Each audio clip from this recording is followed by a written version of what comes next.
And that's the one thing I wanted to ask you. Be it that you've come to this really woke meet up today, which is full of a lot of globe deniers. In fact, there isn't one globe denier that isn't a globe denier that was here today. They're all globe deniers. Yeah. Was anything claimed to you today or pushed on you today by anyone? Did anyone push any models or make any outlandish claims? No.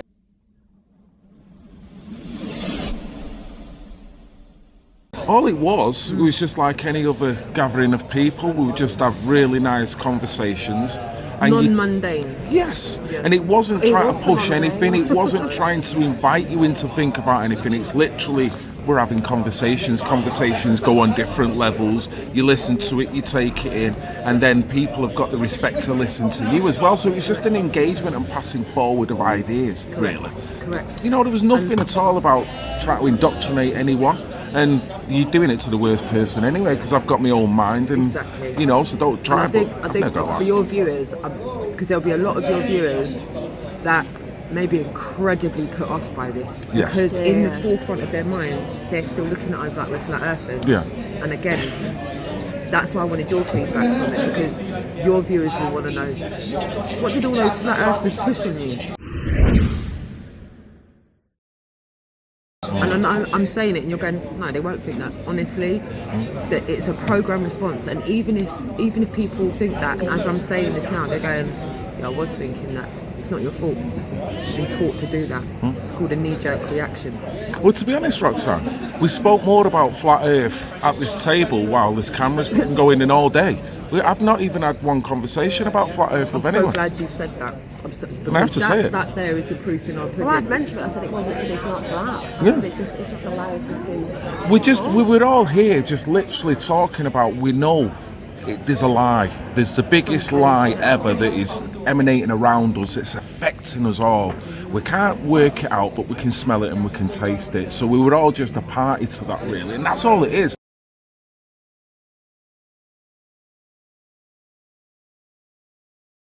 Is there such a thing as an original thought? And if there is, what is it? Because as much as I've been speaking about this from Smith Bowbly last year, I've spent a year asking people that. No one's come up with a profound answer. Is there such a thing as an original thought? And if it was, would it not somehow be based around your environment? Yeah. Do you know what someone on one of the last notes was the guy who came? Can't say his name in the I can't remember his name, but he said, do you know what, I've come here, and he said, people on different levels of whatever, being woke, but it's beautiful, because you're all talking about different things, but you're all on a high frequency, positive. How have you been sat in a big long table today, eating with people you've not met, and everybody's... I said if one was into scriptures, it was almost like a meeting of some kind of disciples. not to say because I know trolls will go, oh, you're trying to call yourself. Definitely not that. But there was something beautifully honest and innocent, comforting. And no one seems to have any. No one's got hidden agendas. No one's here pushing anything. No. And that's the one thing I wanted to ask you. Be it that you've come to this really woke meet up today, which is full of a lot of globe deniers. In fact, there isn't one globe denier that isn't a globe denier that was here today. They're all globe deniers. Yeah. Was anything claimed to you today or pushed on you today by anyone? Did anyone push any models or make any outlandish claims? No. All it was just like any other gathering of people. We would just have really nice conversations. Non-mundane. Yes. Yeah. And it wasn't trying to push anything. It wasn't trying to invite you in to think about anything. It's literally, we're having conversations. Conversations go on different levels. You listen to it, you take it in, and then people have got the respect to listen to you as well. So it's just an engagement and passing forward of ideas, really. Correct. You know, there was nothing at all about trying to indoctrinate anyone.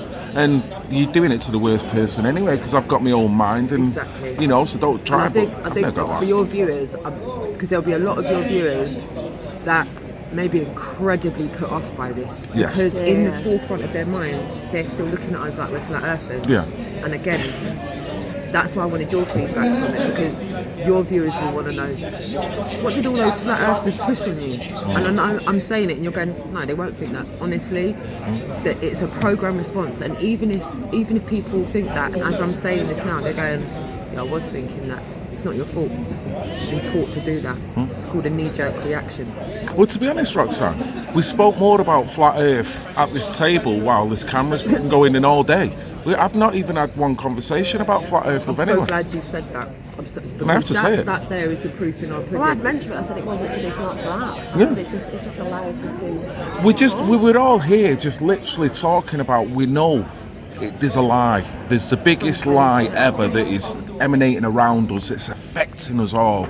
We can't work it out, but we can smell it and we can taste it. So we were all just a party to that, really, and that's all it is. Now, whether you go off into other directions, well, I think this and I think that, in a way, that's kind of irrelevant. At least that's why I've come today, because it was all about the fact that we all appreciate that something's going on, you know, and you can start from that basis, and then, you know, once you've got that collective high frequency, you can take down any wall with that, you know, brilliant. That's the part that strives with us both, the we the people part. Yeah. We the people are many. The ones in control aren't. They need we the people to submit in order for their orchestrated plan to work. Very true. And I think when we look across the disgrace that calls itself the mainstream media, I think what we're starting to see, starting to leak out a little bit, is the fact that there's a little bit of accountability starting to happen. And it's only a few channels that are starting to do it, but there are a few reporters that you can clearly see a change in tide going on. There's a lot of different wording being used now, and a lot of backtracking being done. And we said this is a great time to do this, because there are a lot of people now that are going, yeah, this might be fake news. 2 years ago when POTUS said it, you are fake news, everyone went, he's obsessed. Look at that guy. And he can't do it all on his own, like you said the other day. And one man can't do it his own, so we've all got to. And I will make this as a disclaimer. Neither myself or Dolly think that Trump's here to save the world. Okay? We both know that Trump's a puppet. Okay? And that's why we don't refer to him as Trump. Okay? Because right now he's the president of the United States of America, which internationally is known as the leader of the free world. Right? Now, the one thing I've learned is you can take Trump to court for whatever you want.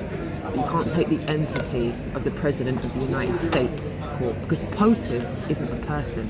POTUS is an entity. Yeah? And it's a legal entity, and we already know about legalese and how fictional that is. And that's why I think we're going to end up seeing everything culminate on the water.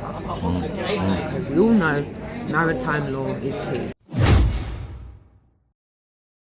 All of us live in countries where there are laws and rules and governing bodies telling us what we can and can't do. But 70% of the world is ocean, where there are no countries, no governing bodies to tell us what's right and wrong.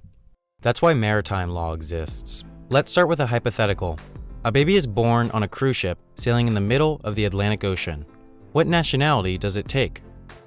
This is the coast of some fictional place in some fictional country governed by some fictional government. From this line, which is the water line at the lowest low tide, every country is allowed 12 miles of territorial waters. It used to be 3 miles, the distance a cannon could shoot offshore, but that has since changed. Those 12 miles are the property of a country. They can do pretty much whatever they please in it, and all domestic laws apply. This is the South China Sea, an incredibly important waterway. Nearly 1/3 of the world's shipping traffic passes through it, and it reportedly has huge untapped oil reserves. China has this land, so it says it has all this water. Malaysia has this land, so it says it has all this water. Vietnam has this land, so it says it has all this water. Brunei has this land, so it says it has all this water. The Philippines has this land, so it says it has all this water. When two countries are less than 400 nautical miles away from each other, it's up to them to decide where their respective economic zones end.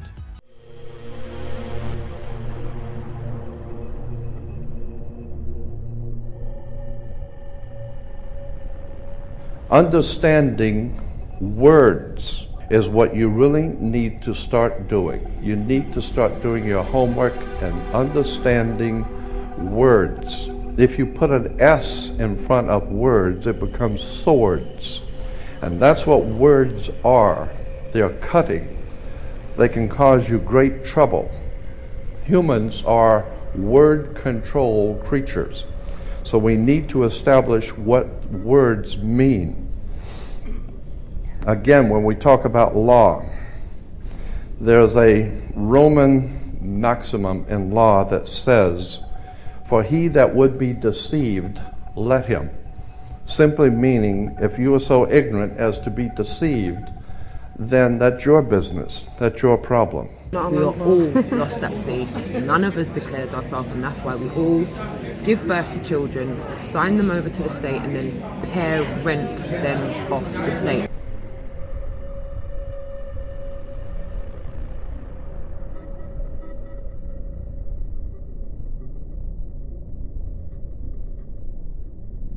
We rent our kids back off the state and co-parent them. Pair people renting some kids. We call them parents.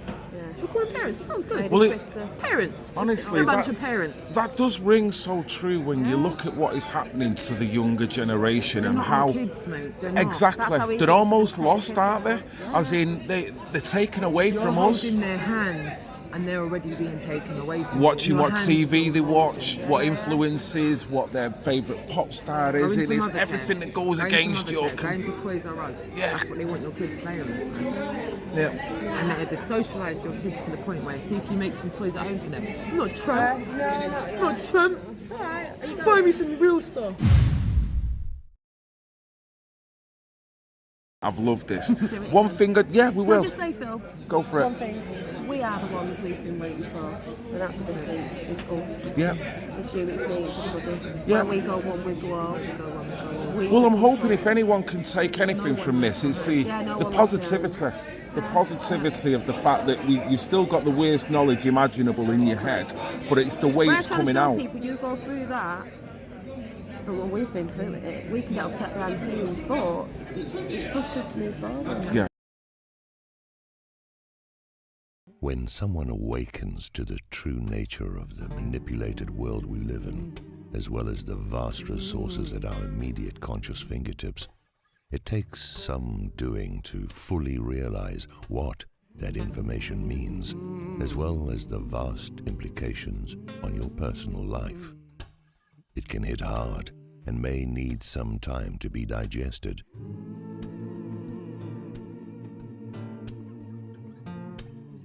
How it affects each of us individually is really a question of simply putting what we've learned into action and trusting the universe for the consequences.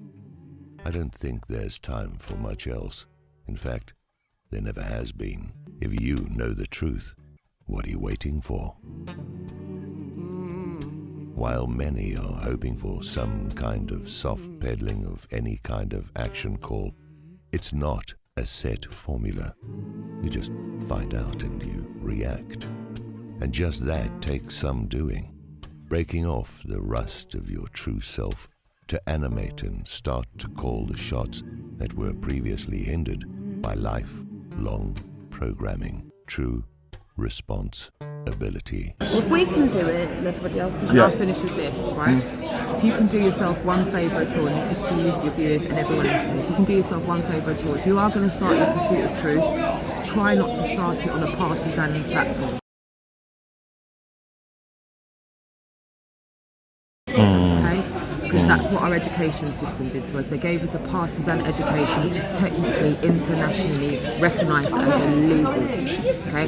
To give a partisan education backed up by propaganda and the movies in Hollywood is criminal. You're setting yourself up, aren't you? It's criminal and it's child abuse. Well, it needs is. to stop. Yeah. We all know what the problem is. We're all being abused. Can we at least start to use 2020? Get some 2020 vision and then stop talking about the problem and start talking about the solutions and be part of the solution. Yourself, I would class you as a citizen journalist. You are now speaking about all the things that you've been let down about. And on that note, take it upon yourself to do the same. If you see something, say something. Don't be quiet. Don't have the stiff upper lip. Do yourself and the next 15 generations that come after you the favour by standing up and being counted. Don't be afraid. You are not on your own. They want you in Please remember that. You're not alone. You're not alone. Your silent majority brothers and sisters are out here, ready, waiting, hands open, arms open wide. Where we go one, we go all. Thank you very much for that.